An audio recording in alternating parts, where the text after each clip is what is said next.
একই সঙ্গে আসলে শেষ এখান থেকে প্রস্থানের আগে সাধারণ নেতাকর্মী যারা ছিলেন অপেক্ষায় তাদেরকে দোয়া করার জন্য, শুভকামনা করার জন্য ইশারা ইঙ্গিতে সেই আবেদনটা জানালেন। তারপর তার জন্য নির্ধারিত যে জিপটি, সেই জিপে তারেক রহমান উঠলেন। এবং এখন আসলে গন্তব্য নির্বাচন কমিশন ভবনে, এবং এখান থেকে যেই তথ্য আমরা আগে পেয়েছি সেগুলো একটু জানিয়ে দিতে চাই দর্শক। নির্বাচন কমিশন ভবনে তারেক রহমান যাবেন, এবং এরই মধ্যে কিন্তু ভোটার হওয়ার জন্য অনলাইনে ফর্ম পূরণ করে ফেলেছেন তারেক রহমান এবং তার কন্যা ব্যারিস্টার জাইমা রহমান। এবং যতটুকু আসলে এখনকার তথ্য, তারা ভোটার হবেন ঢাকা 17 আসনে গুলশান এলাকার 19 নম্বর ওয়ার্ড থেকে। এবং রাকিব, শোনা যাচ্ছিল যে আমাদের যে সূত্র, সেই সূত্র অনুযায়ী বলা হচ্ছিল যে উনি আসলে কোন ঠিকানায় ভোটার হবেন এখনো সেটা নির্ধারিত হয়নি। তিনি বগুড়ার ঠিকানায়ও হতে পারেন বলে শোনা যাচ্ছিল। আসলে আজকেই হয়তো পরিষ্কার হবে তিনি যখন তার প্রক্রিয়া করবেন যে কোন ঠিকানায় আসলে তিনি ভোটার হতে যাচ্ছেন। একদম। যদিও আমাদের সহকর্মী ফারজানা তিনি আছেন নির্বাচন কমিশনে, এবং তিনি ক্ষণে ক্ষণে আমাদেরকে আপডেট জানাচ্ছেন, এবং সেই আপডেট অনুসারে এখন পর্যন্ত আসলে ঢাকা 17-এর কথাই শোনা যাচ্ছে। এবং একটা বিষয় বলে রাখা প্রয়োজন, অনেকে আসলে ন্যান্সি জানতে চাইছিলেন তারেক রহমান যদি এনআইডির জন্য, জাতীয় যে পরিচয়পত্র, সেটার জন্য আবেদন করেন, কতক্ষণ সময় লাগতে পারে আসলে সেটা হাতে পেতে। এবং সেই তথ্যটাও জানা গেল সর্বনিম্ন 7 ঘন্টা এবং সর্বোচ্চ 24 ঘন্টার মতো লাগতে পারে। মধ্যেই আসলে হবে। এখন আসলে দেখার বিষয়, হয়তো এখান থেকে ঢাকা বিশ্ববিদ্যালয় এলাকা থেকে আগারগাঁর যে নির্বাচন কমিশন আছে সেখানে পৌঁছাতে কতটা সময় লাগে, সেটাই দেখার বিষয়। কারণ গতকাল আমরা ইনকিলাব মঞ্চের অবস্থান দেখেছিলাম শাহবাগের ঠিক কেন্দ্রটাতে, যেটা ওসমান হাদি চত্বর বলা হয়। সেখান থেকে তারা তারেক রহমানের জন্য জায়গাটা ছেড়ে দিয়েছেন, এবং তারা চলে গিয়েছিলেন আজিজ সুপার মার্কেটের সামনে। সে কারণে আসলে আসার পথটা একেবারে ফাঁকা ছিল, এবং সেটা আসলে আমার কাছে মনে হয়েছে যে খুবই সহযোগিতাপূর্ণ আচরণ হয়েছে ইনকিলাব মঞ্চের পক্ষ থেকে। একদম। এবং শাহবাগের ওই জায়গাটাতে ছাত্রলীগেরও ছাত্র দলের অবস্থান ছিল, এবং ছাত্র দলের যারা নেতা কর্মীরা ছিলেন তারা আসলে সেই রাস্তাটা কিছুটা নিরাপত্তা কর্মীদের সহযোগিতা করেছেন।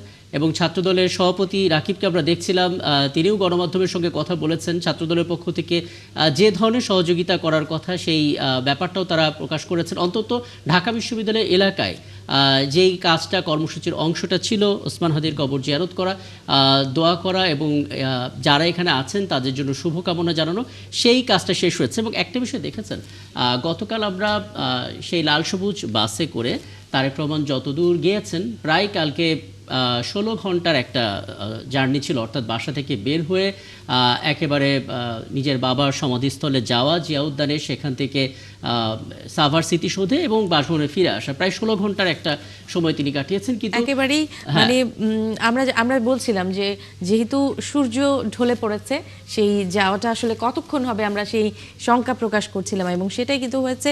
এবং তিনি কিন্তু কাউকে নিরাশ করেননি। পথে যেতে যেতে আসলে তিনি সবার ভালোবাসার জবাব দিতে দিতে গিয়েছেন।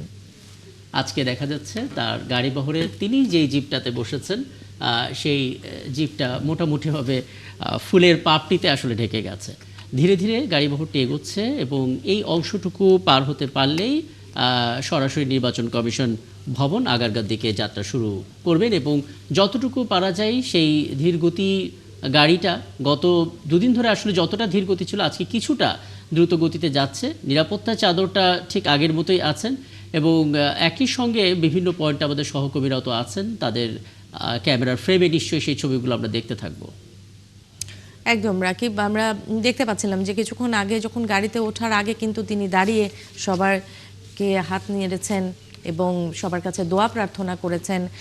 এবং তারপরেই উনি আজকে যেই কাজগুলো সকাল থেকে করবেন বলে কর্মসূচি রয়েছে, সেগুলোতে আসলে সময়ের মধ্যে যাওয়ার চেষ্টা করছেন। ভারপ্রাপ্ত চেয়ারম্যান তারেক রহমান তিনি কিছুক্ষণ আগে জুলাই আন্দোলনের অন্যতম পুরোধা শহীদ ওসমান হাদির কবরে শ্রদ্ধা জানিয়েছেন। এ সময় তার সঙ্গে বিএনপির সিনিয়র নেতৃবৃন্দ, বিএনপির মহাসচিব এবং অন্যান্য সিনিয়র নেতৃবৃন্দ উপস্থিত ছিলেন। একই সঙ্গে ঢাকা বিশ্ববিদ্যালয়ের ভিসি সহ ঢাকা বিশ্ববিদ্যালয়ের নেতৃবৃন্দ উপস্থিত ছিলেন। আমরা সেই দৃশ্য দেখেছি। এটি তারেক রহমান নতুন দিনের যে রাজনীতি শুরু করতে যাচ্ছেন, এটি তার সেই প্রতিশ্রুতির একটি অংশ। তিনি প্রত্যাবর্তনের দিন তার ভাষণে বলেছিলেন যে তিনি সবাইকে নিয়ে একটি ন্যায়পরায়ণ বাংলাদেশ গড়তে চান। তার সেই প্রতিশ্রুতির অংশ হিসেবে আমরা দেখলাম যে তার কর্মসূচির একেবারে অগ্রাধিকারে ওসমান হাদির কবর জিয়ারত।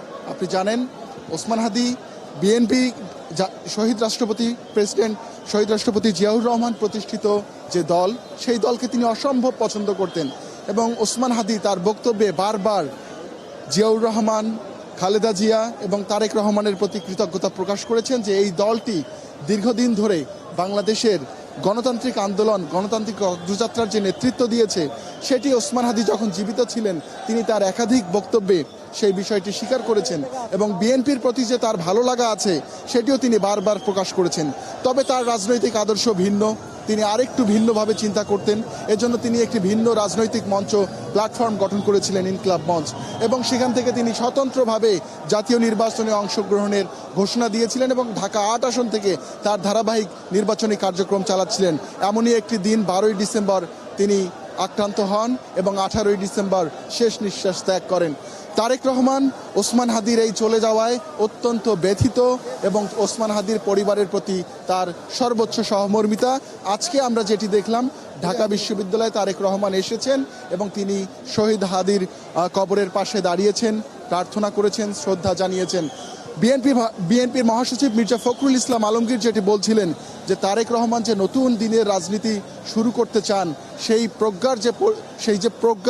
প্রজ্ঞার পরিচয় আজকে তিনি দিয়েছেন হাদির কবরে উপস্থিত হতে। এবং আমরা দেখছি আজকে এখানে শাহবাগ মোড়ে ছাত্রদল থেকে শুরু করে বিএনপি ওর সহযোগী সংগঠনের অসংখ্য নেতাকর্মী এখানে এসেছেন এবং তাদের আজকে কিন্তু তারা ভিন্ন স্লোগান দিচ্ছেন। নেতাকর্মীরা বলছেন যে তারা হাদি হত্যার বিচার চান। তারা প্রশ্ন তুলছেন যে হাদি কবরে কিন্তু হাদির খুনিরা কেন বাইরে। এই প্রশ্ন কিন্তু এখানে বিএনপির অসংখ্য নেতাকর্মী, ছাত্রদলের অসংখ্য নেতাকর্মী তাদের স্লোগানে আজকে এই প্রশ্ন তুলছেন যে হাদির খুনিরা কেন এখন পর্যন্ত ধরা পড়ছেন না, এবং তারা হাদি হত্যার সুষ্ঠু বিচার এবং তদন্ত দাবি করছেন। অর্থাৎ এই যে নিজের দলের লোক না হলেও তার জন্য যে ন্যায় বিচার চাওয়া, তার প্রতি একটি নতুন দিনের রাজনীতির ইঙ্গিত দেয়া, সেই বিষয়টি আমরা এখানে শাহবাগ মোড়ে লক্ষ্য করছি।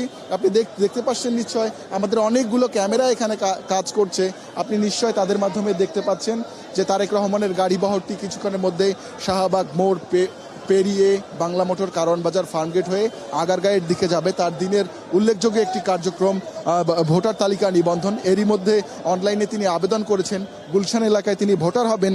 আমরা জেনেছি নির্বাচন কমিশন সেই বিষয়গুলো জানিয়েছে এবং তার ভোটার হওয়ার প্রক্রিয়াটি মূলত অনেক দূর এগিয়ে গেছে। বিশেষ বিবেচনায় তাকে আইনের মাধ্যমে তাকে ভোটার করা হচ্ছে। আপনি জানেন যে তারেক রহমানকে ব্যাপক নির্যাতন করে 17 বছর আগে দেশ ছাড়তে বাধ্য করা হয়েছিল। তার কাছে মুচলেকা নেওয়া হয়েছিল যে তিনি এই দেশে ফিরবেন না, দেশে রাজনীতি করবেন না। হ্যাঁ, এবং ধাপে ধাপে এগুলো নিয়েও আমরা কথা বলেছি, আরো কথা হবে। এবং রুহুল আমিন রিপন, নিশ্চয়ই আপনি আছেন এই শাহবাগ এবং আশপাশের এলাকার খবরাখবর পরবর্তীতে জানবো। এবং দর্শক আপনারা দেখছিলেন, আমরা সারাদিনই আসলে দর্শকদেরকে তারেক রহমানের যে কর্মসূচি, সে কর্মসূচির আপডেট জানানোর চেষ্টা করব। এরই সাথে আমরা একটা বিরতি নিতে যাচ্ছি।